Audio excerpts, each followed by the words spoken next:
তাদের যারা প্রভু খুবই অসন্তুষ্ট। ওই শেখ হাসিনার সময় আপনারা তো পুশিং করেননি, গতকালও 44 জন পুশিং করেছে, তার মধ্যে একবারে কার্ড, ভারতীয় নাগরিকের কার্ড আছে, এই কার্ড সহ প্রায় 4-5 জনকে আমাদের বিজেপি ধরেছে।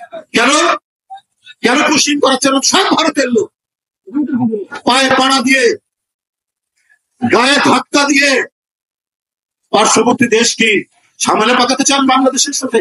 হঠাৎ করে আজকে নীলফামারীর বর্ডার, আজকে লালমনিরহাটের বর্ডার, আজকে ঠাকুরগাঁর বর্ডার, আজকে মৌলভীবাজারের সীমান্ত, আজকে সাতক্ষীরার সীমান্ত, প্রতিদিন 20টা 25টা 40টা করে আপনার বিদেশি নাগরিক বলে তারা বাংলাদেশে পুশিং করছে।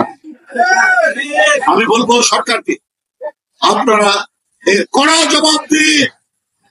বাংলাদেশ স্বাধীন রাষ্ট্র, এর একটি স্বাধীন পতাকা আছে, এর একটি স্বাধীন ভূখণ্ড আছে, এর একটি শক্তিশালী সার্বভৌমত্ব আছে। এদেশের মানুষ, ওরা জুলাই সৃষ্টি করতে পারে, ওরা আগস্ট সৃষ্টি করতে পারে। এদেশের তারুণ্যের রক্ত যে আপনার ছলকে ওঠে, এই রক্ত প্রতিরোধ করতে জানে।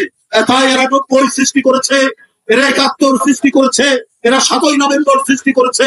আজকে দিল্লির প্রভুরা এটা ভুলে গেছে যে দেশের 18 কোটি মানুষ কিভাবে তারা প্রতিরোধ করতে পারে আর কিভাবে তারা প্রতিবাদ করতে চান।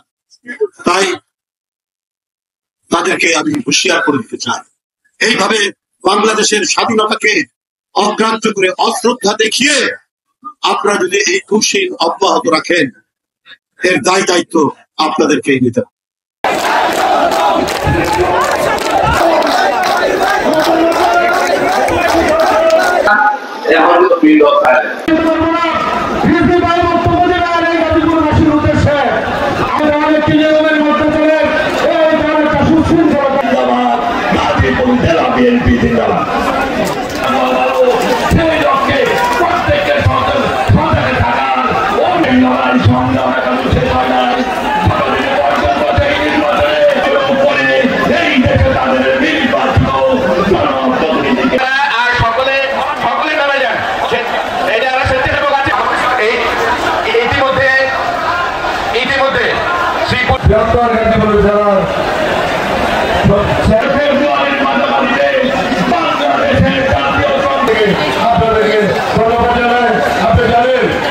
নির্বাচন হবে, একটি নিরপেক্ষ নির্বাচন হবে।